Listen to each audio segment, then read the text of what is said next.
7 సార్లు ఆందోళన ఎక్కించిన కుప్పం ప్రజలు ఈసారి ఓడించి హైదరాబాద్కే పరిమితం చేస్తారని చంద్రబాబు భయపడుతున్నారా? ఓటమి భయంతోనే కుప్పంతో పాటుగా మరో నియోజకవర్గం కూడా చంద్రబాబు వెతుక్కుంటున్నారా? 35 ఏళ్ల పాటు ఏకధాటిగా ఎన్నుకున్నా పట్టించుకోనందుకు కుప్పం ప్రజలు చంద్రబాబుకు గట్టి గుణపాఠం చెప్పబోతున్నారా? కుప్పంలో వైఎస్ఆర్సీపీ జెండా ఎగురుతుందన్న భయంతోనే బలమైన సీటు కోసం వేట ప్రారంభించారా? అసలు కుప్పంలో ఏం జరుగుతోంది? 1983 ఎన్నికల్లో తన సొంత నియోజకవర్గం చంద్రగిరిలో ఘోర పరాజయం పొందిన చంద్రబాబు నాయుడు 1989 ఎన్నికల నాటికి కుప్పం ట్రాన్స్ఫర్ అయ్యారు. ఇప్పుడు ఎమ్మెల్యేలను కూడా బదిలీ చేస్తారా అంటూ కామెడీ చేస్తోన్న చంద్రబాబు 3.5 దశాబ్దాల క్రితమే చంద్రగిరి నుంచి కుప్పం నియోజకవర్గానికి బదిలీ అయిన నాయకుడిగా చరిత్ర సృష్టించారు. రాష్ట్రంలోనే అత్యంత వెనుకబడిన నియోజకవర్గంగా కుప్పాన్ని 3.5 దశాబ్దాల పాటు చంద్రబాబు కాపాడుకుంటూ వచ్చారు. 35 ఏళ్లుగా ఎమ్మెల్యేగా కొనసాగుతున్న చంద్రబాబు 14 ఏళ్ల పాటు ముఖ్యమంత్రిగా వ్యవహరించారు.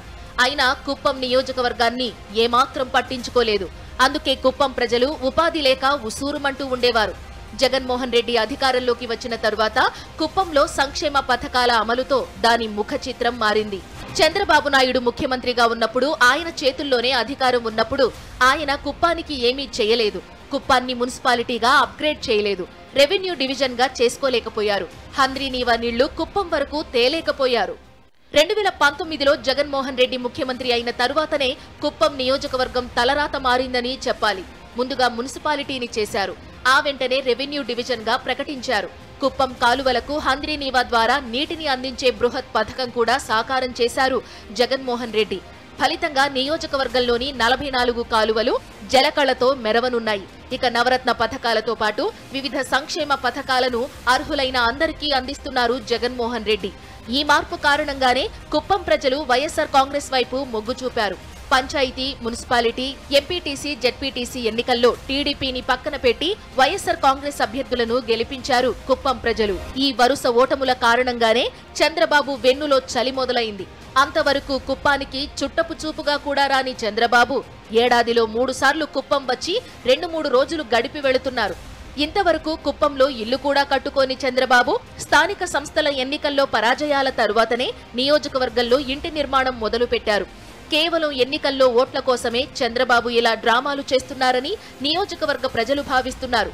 ఈ నేపథ్యంలోనే వచ్చే ఎన్నికల్లో కుప్పం అసెంబ్లీ నియోజకవర్గంలోనూ వైఎస్ఆర్ కాంగ్రెస్ జెండా ఎగరేస్తామని పాలకపక్షం ధీమా వ్యక్తం చేస్తోంది. కుప్పాన్ని దృష్టిలో ఉంచుకునే ముఖ్యమంత్రి జగన్మోహన్ రెడ్డి వై నాట్ 175 అనే నినాదాన్ని బలంగా వినిపిస్తున్నారు. గతంలో ముఖ్యమంత్రులు కుప్పం నియోజకవర్గంలో ఎన్ని అక్రమాలు జరిగినా, దొంగ ఓట్ల వ్యవహారాలు ఉన్నా పట్టించుకోలేదు. కానీ జగన్మోహన్ రెడ్డి అన్ని పకడ్బందీగా చూస్తూ ఉండడంతో చంద్రబాబుకు కష్టాలు తప్పేలా లేవంటున్నారు మేధావులు. కుప్పం ప్రజలపై కానీ, కుప్పంలోని టీడీపీ నాయకులపై కానీ చంద్రబాబుకు నమ్మకం లేనట్లుంది. అందుకే నియోజకవర్గ ఇన్ఛార్జిగా ప్రకాశం జిల్లాకు చెందిన వ్యక్తిని నియమించుకున్నారు. దీనిపైన టీడీపీ శ్రేణుల్లోనూ ప్రజల్లోనూ వ్యతిరేకత పెల్లుబుకుతోంది. వచ్చే ఎన్నికల్లో కుప్పంలో ఓడినా ఓడిపోవచ్చని గ్రహించిన చంద్రబాబు ఎన్టీఆర్ కృష్ణా జిల్లాలో ఏదైనా బలమైన నియోజకవర్గం నుంచి కూడా పోటీ చేయాలని భావిస్తున్నట్లు ప్రచారం జరుగుతోంది. మొత్తానికి చంద్రబాబులో భయమైతే తీవ్ర స్థాయిలో ఉందన్నది భయంకర వాస్తవం.